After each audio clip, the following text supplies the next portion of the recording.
So the Vikings could be doing something in this upcoming draft that they haven't done in nearly a decade. And in this video, I'll explain exactly what that is, talk about a dream scenario that has the top-ranked safety prospect landing in Minnesota, a couple of interesting free agent defensive tackles that could make sense, and much more. But first... Alright, first up, the NFL Draft could be coming to Minnesota in the somewhat near future. Per Kevin Seifert, the Minnesota Sports and Events Commission submitted a formal bid to host the 2028 NFL Draft in Minneapolis. The NFL usually selects the draft sites 2 years in advance, so we could find out within the next couple of months here which direction the league ends up going for 2028. Hosting the draft has been a goal that the Wilfs have had for some time now. Mark Wilf said as much in a press conference last July, and Lester Bagley, the Vikings executive vice president of public affairs, said that the team has been trying to make this happen for multiple years. So with that being said, this really comes as no surprise, and unlike when the Vikings hosted Super Bowl 52 back in 2018, this would actually be the perfect time of year to host an event in Minneapolis. Late April, no snow on the ground, hopefully, with the average highs being in the upper 50s, low 60s temperature-wise. Now, Matt Munier, who is, get ready for this title, the Executive Vice President of Business Development and Tourism for Minnesota Sports and Events, holy hell, his business card must look like a CVS receipt. He said that they envisioned the event having a regional feel, so expanding beyond just downtown Minneapolis, and he said that TCO Performance Center out in Eagan could be a spot to stage some youth football and other community events. It would be a big opportunity for the city because if you look at what Detroit was able to do in 2024 when hosting, they generated over $200 million in revenue. The NFL started rotating locations in 2015, except for 2020, which was done virtually because of COVID, obviously. And it is interesting, all three of the Vikings division rivals have hosted the draft. Chicago hosted in 2015 and 2016. Detroit had it in 2024, as I just mentioned. Then Green Bay was the most recent host city in 2025. So it's only right that the Vikings should get in on the fun, and hopefully we find out sooner rather than later if they won the bid. And speaking of the draft, the current one is less than a month away, so of course, like every year, the mock drafts and pre-draft rumors have been going crazy. One of my favorite rumors or speculations is that the Vikings are going to use one of their first 4 picks on a running back. They have 4 selections in the top 100 this year, 18th overall, then 49, 82, and 97, which is a comp pick they got from Sam Darnold signing with the Seahawks. Well, Ben Gessling of the Star Tribune was on KFan recently, and he said he thinks there is a very good chance the team uses one of those picks on a running back.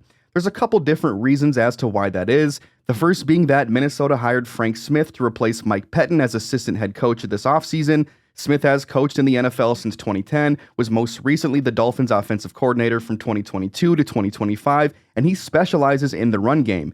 Gessling said the Vikings have been impressed by some of what he and Mike McDaniel were able to do in Miami on the ground, and basically, drafting a young dynamic running back could help in what they're trying to accomplish here in Minnesota. Plus, if you look at the roster, Aaron Jones isn't getting any younger. He'll be 32 in December, so this is probably his last season as a Viking. Jordan Mason will be 27 this year and should have a few more years of solid production in him, but he's going to be a free agent in 2027, so his future with the team is up in the air. And with there not being any other young and up-and-coming guys in that room, aside from, say, Xavier Scott, I suppose, but he's turning 27 as well in July and hasn't really shown anything that would indicate he's ready for a larger role in the offense. So from a roster building standpoint, it makes sense to invest in the running back room both for the present and the future. And I know the Vikings haven't exactly been eager to invest high quality draft picks into running backs in the recent past, because if you look at the last 10 years, they have drafted 5 of them. However, the only one that was a top 100 pick was Dalvin Cook nearly 10 years ago in 2017.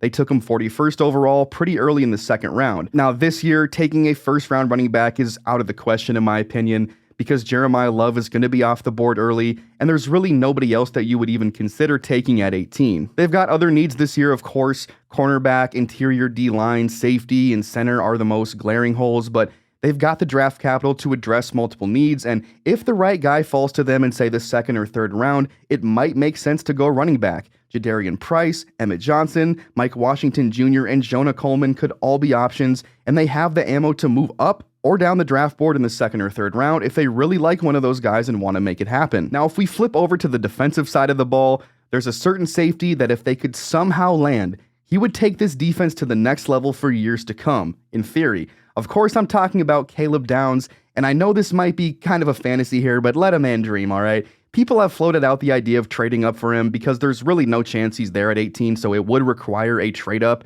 And if you look at mock drafts, he's kind of been going all over the place. Mel Kiper has him going 5th overall to the Giants in his most recent mock, but Daniel Jeremiah has him going 10th to the Bengals. Who really knows how the board is going to fall on draft night, but I went ahead with this hypothetical scenario that he's still on the board when the Bengals pick at 10, so I went to Over the Cap's trade calculator, and according to their website, packaging the 18th and 82nd overall pick for Cincy's 10th overall pick would be a quote-unquote fair trade and would actually favor the Bengals value-wise. Of course, that doesn't mean Cincy would actually agree to it just because it's fair value according to a trade calculator, and they need all the help they can get on defense, so if Caleb Downs fell into their lap at pick 10, I have a really hard time seeing them pass up on that, but again, we're dreaming here, and maybe you throw in some later round picks to sweeten the deal, potentially even a 2027 pick or two.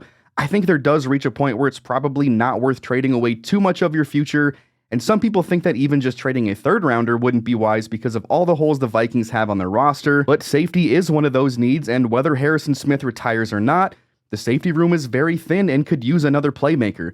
Caleb Downs has a chance to be a generational player if utilized correctly and could be a perfect fit in the Brian Flores scheme. He lined up all over the place for Ohio State and is versatile enough to be an asset in both coverage and in the run game, up near the box, making plays around the line of scrimmage. Something that often gets talked about with him as well is his instincts and his ability to diagnose what the offense is doing pre-snap. So combine that with his sheer athleticism and you've got a dream prospect for Brian Flores in the defense. I think an aggressive move like trading up for Downs maybe isn't the most realistic, but it becomes more and more possible if the Vikings are able to fill some of their other needs via free agency.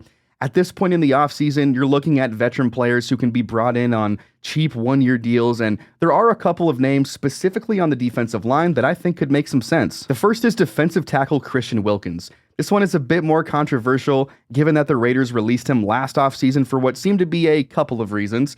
One, he was recovering from a Jones fracture in his left foot and refused to get surgery despite the team's recommendations. Then the other one is that he apparently kissed one of his teammates on the head, I think in a playful manner. Either way, it didn't go over well in the locker room and supposedly contributed to him being released. Jordan Renan of ESPN said he doesn't know exactly what happened in that locker room, but whatever went down, from what he's heard, it sounds like on top of the injury, that's going to be a hard thing for him to overcome and could be the reason he's still unsigned. However, Adam Schefter made it sound like the injury is the main reason for that, saying he's still rehabbing his foot, but so far 26 teams have reached out and are waiting for Wilkins to be ready. Schefter added that he's expected to have a new home as soon as he wants. Now, that could very well be Christian's agent putting that out to the media through Schefter, but it does seem like there's at least some league-wide interest in Wilkins, and for good reason. If he can get back to even close to his 2023 form when he had 9 sacks and nearly 60 pressures, then some team out there may be getting a steal, especially if it's an affordable one-year deal.